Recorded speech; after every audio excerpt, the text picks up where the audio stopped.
ऐसी चीज़ हुई है विच हैज़ सरप्राइज्ड यू, जो शायद आपने सोचा नहीं था कि इसका सामना करना पड़ेगा? I think politics every day comes with surprises रोज़। बहुत सी ऐसी चीज़ें हैं, मतलब मेरा कितना लगभग 10 साल का सक्रिय राजनीति का अब अनुभव है। 2013 में एक्टिवली पॉलिटिक्स में आया था। मेरे नेता आदरणीय रामविलास पासवान जी ने मुझे हमारी पार्टी लोक जनशक्ति पार्टी के संसदीय बोर्ड के अध्यक्ष की जिम्मेदारी दी थी। तो 2013 से लेकर 2023 इन 10 सालों में बहुत से उतार चढ़ाव मैंने देखे, जहां देश की राजनीति में बहुत कुछ बदला, बड़े बड़े राजनीतिक फैसले लिए गए।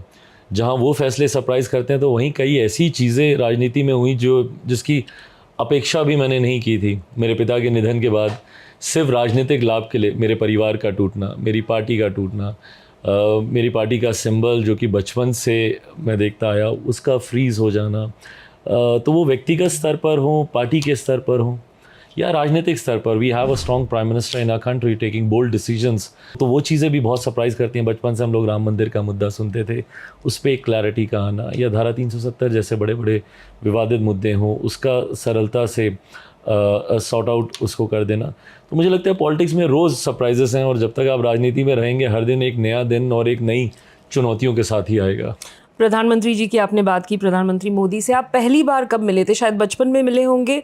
कोई एनेक्डोट, कोई कहानी है जब पहली बार आप वेल नॉट रियली, मेरे उनसे पहला इंटरेक्शन बचपन का नहीं है। मैं सबसे पहले उनसे अलायंस में जाने के बाद ही मेरी उनसे पहले मुलाकात हुई है। 2013 में? 2013 में, दैट्स राइट।